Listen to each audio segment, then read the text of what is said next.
इस दुनिया में ऐसी कई कहानियां हैं जो आपकी नींद उड़ा सकती हैं। ऐसी घटनाएं जिनका कोई जवाब नहीं है, और ऐसी सच्चाई जिसे जानने की हिम्मत हर किसी में नहीं होती।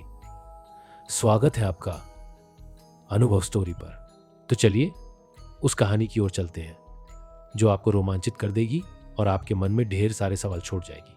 आज हम जिस सच्ची घटना की बात करने वाले हैं वह मैंने कहीं से पढ़ी है, जो मुझे बहुत अच्छी लगी। अब मैं यह घटना अपने ही शब्दों में बयान करूंगा। आज मैं एक ऐसी घटना के बारे में बात करने जा रहा हूं जिसे सुनकर आपके रोंगटे खड़े हो जाएंगे और शायद आप रात में बाहर निकलने की हिम्मत भी न कर पाए। प्राचीन समय में लोग भूत प्रेतों पर बहुत विश्वास करते थे, लेकिन आज के समय में पढ़े लिखे लोग भूत प्रेतों पर विश्वास नहीं करते।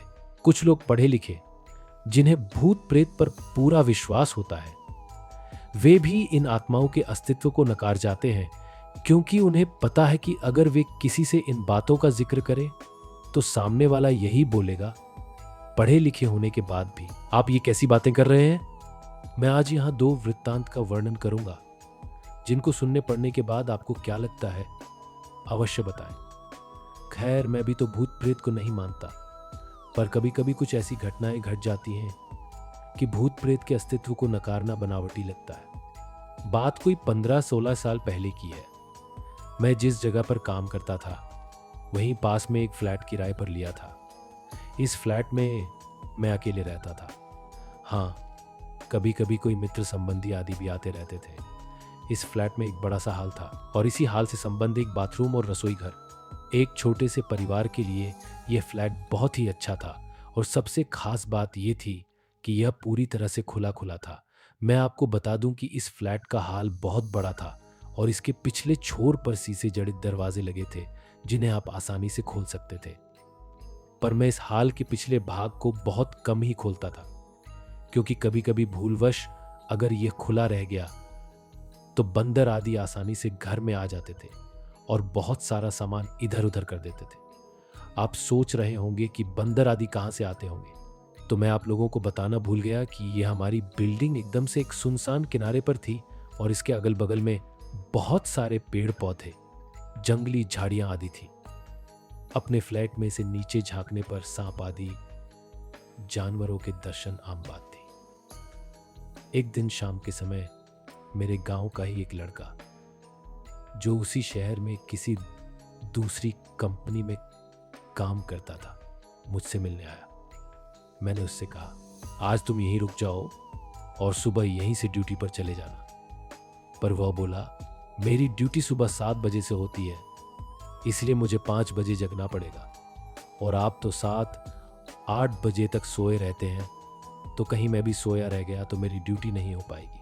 इस पर मैंने कहा, कोई बात नहीं, एक काम करते हैं, 4 बजे सुबह का अलार्म लगा देते हैं और तू जल्दी से जगकर अपने लिए टिफिन भी बना लेना। पर हाँ, एक काम करना, मुझे मत जगाना। इसके बाद वह रहने को तैयार हो गया। रात को खा पी कर लगभग 11 बजे हम दोनों हाल में ही सोए थे। मैं खाट पर सोया था और वह लड़का लगभग मुझसे 2 मीटर की दूरी पर चटाई बिछाकर नीचे ही सोया था। एक बात और, रात को सोते समय भी मैं हाल में 0 वाट का बल्ब जलाकर रखता था। अचानक लगभग रात के 2 बजे मेरी नींद खुली। यहां मैं आप लोगों को बता दूं कि वास्तव में मेरी नींद खुल गई थी, पर मैं लेटे लेटे ही था। मेरी नजर किचन के दरवाजे की ओर चली गई।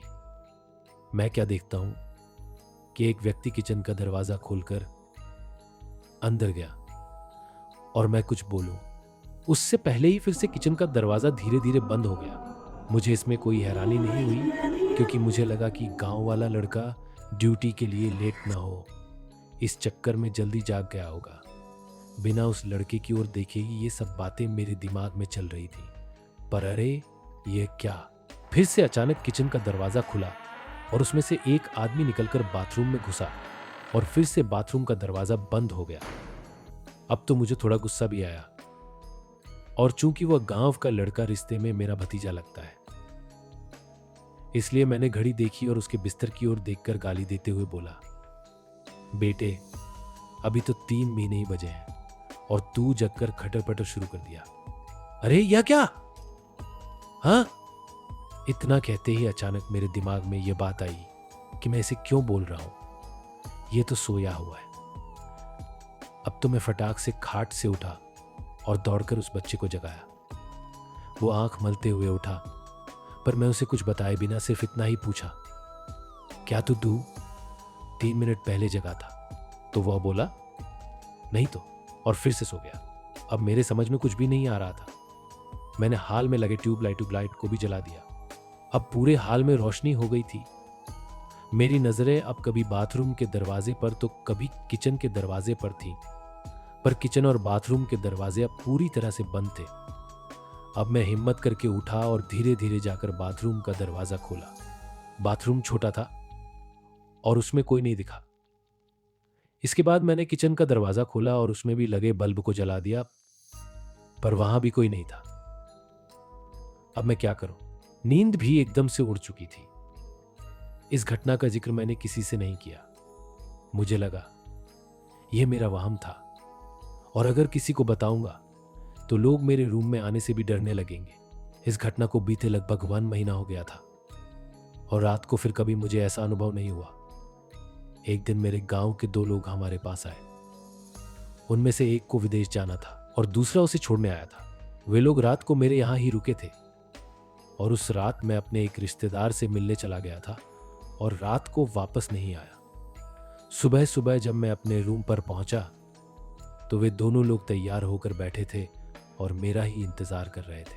अरे, अब अचानक मुझे 1 महीना पहले घटित घटना याद आ गई। मैंने सोचा, तो क्या इन लोगों ने भी इस फ्लैट में किसी अजनबी आत्मा को देखा? मैंने उन लोगों से पूछा, आखिर बात क्या हुई?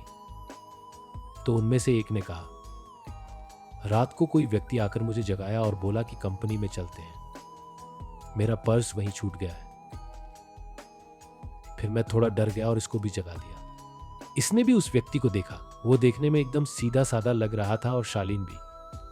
हम लोग एकदम डर गए थे क्योंकि हमें वह व्यक्ति इसके बाद किचन में जाता हुआ दिखाई दिया था ओवरलैंडिंग, और उसके बाद फिर कभी किचन से बाहर नहीं निकला, और हम लोगों का डर के मारे बुरा हाल था।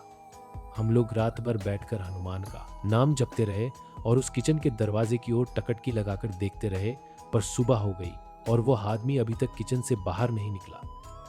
अब तो मैं भी थोड़ा डर गया और उन दोनों को साथ लेकर तेजी से किचन का दरवाजा खोला, पर किचन में तो कोई नहीं था। हाँ, पर किचन में गौर से छानबीन करने के बाद हमने पाया कि कुछ तो गड़बड़ है। जी हाँ, दरअसल फ्रिज खोलने के बाद हमने देखा कि फ्रिज में लगभग 1 किलो टमाटर रखे हुए थे। वे गायब थे, और टमाटर के कुछ बीज, रस आदि वहीं नीचे गिरे हुए थे, और इसके साथ ही किचन में एक अजीब गंध फैली हुई थी। खैर, पता नहीं यह हम लोगों को वहम था या वास्तव में कोई आत्मा हमारे रूम में आई थी। मैंने इसे छुटकारा पाने के लिए उस फ्लैट को ही चेंज कर दिया और दूसरे बिल्डिंग में आकर रहने लगे। तो दोस्तों, आज की इस खौफनाक कहानी में हमारे साथ जुड़ने के लिए दिल से धन्यवाद। अगर आपको ये वीडियो पसंद आया हो तो इसे लाइक करें, अपने दोस्तों के साथ शेयर करें, और हमारे चैनल को सब्सक्राइब करना न भूलें।